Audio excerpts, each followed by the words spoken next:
So how would you define what social media is? I would say in a radio sense, and what we use it for is another extension of what we do on air. So, we broadcast news, or a music station will broadcast music.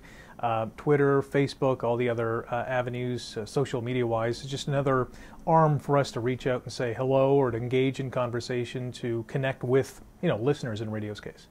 Okay. And how does CHML use social media on a day-to-day basis?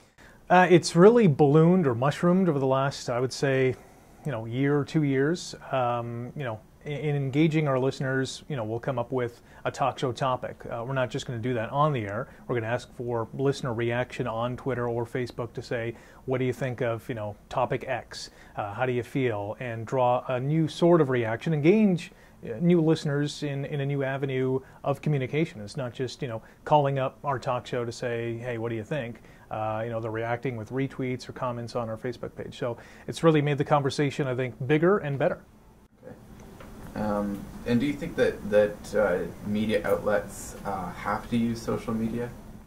I think if they want to connect with their viewers or listeners or readers, I think it's a must, because it's an exploding market. We've seen, companies rise and fall with what they have put on Twitter or Facebook.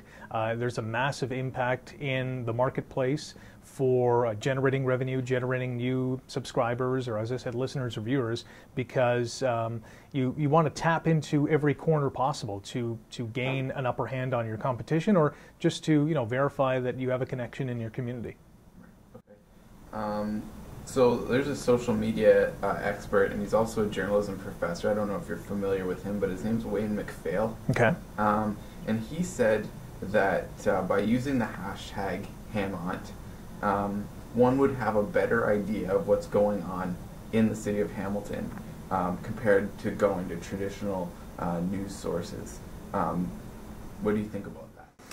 Well, I think that's all relative. I mean, we use #HamOnt all the time because, it's a connection piece. We're talking about stuff that's happening in Hamilton. We're going to hashtag that, obviously, because people are searching for that. They're looking for, news in Hamilton. But I think at the end of the day, maybe the traditional radio listener is going to tune into a station like CHML to get their news or their traffic or their weather, particularly if they're in their vehicles. Right now, you can't talk on a handheld device and drive along the QEW or whatever. So you're going to get that information you need and you want through your radio station. If you're at home, yeah, you might be on the computer and you want to hashtag #HamOnt, and that's great. But if there's a breaking news source, yeah, you'll see it on Twitter, but you're going to want to see video. You're going to want to hear audio on that.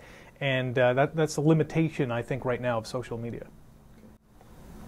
So what are some of the advantages and disadvantages of social media and journalism?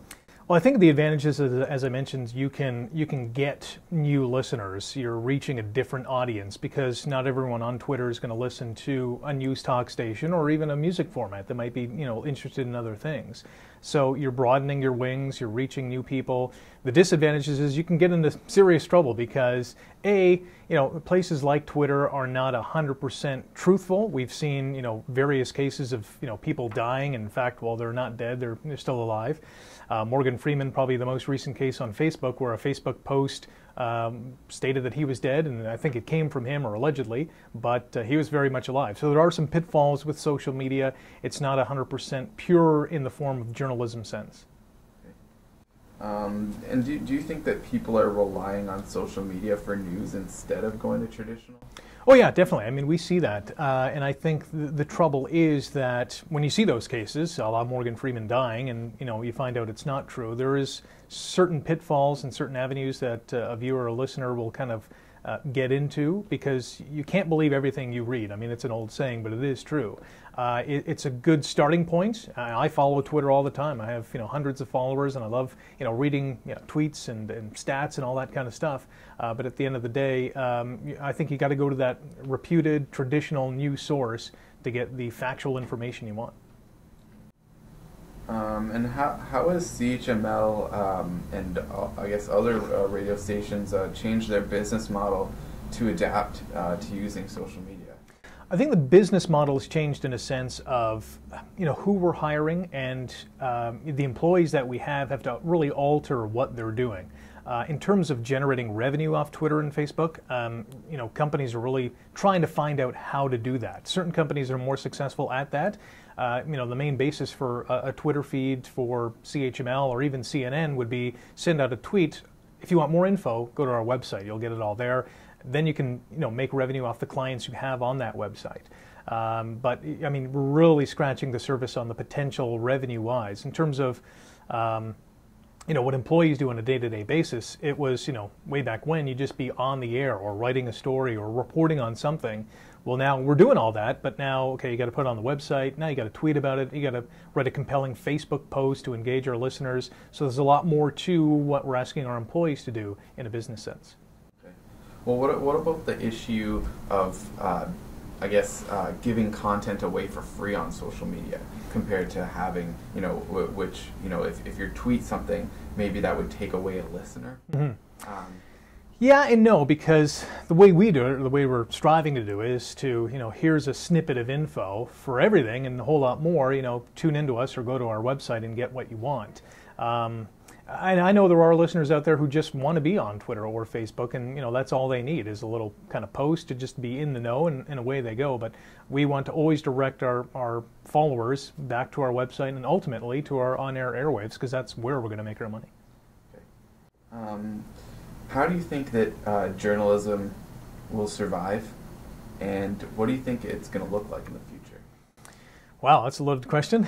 I think it's always going to survive because it always has, and it always kind of evolved from newspapers to radio stations to TV stations, now online and now social media. I think it's just another aspect of what we've always done, and I think the foundation is always there. Good reporting, telling stories, engaging listeners, making people smile, giving them the information that they want and need to make decisions in the community. So I think it's always going to evolve, but the foundation is always going to remain the same.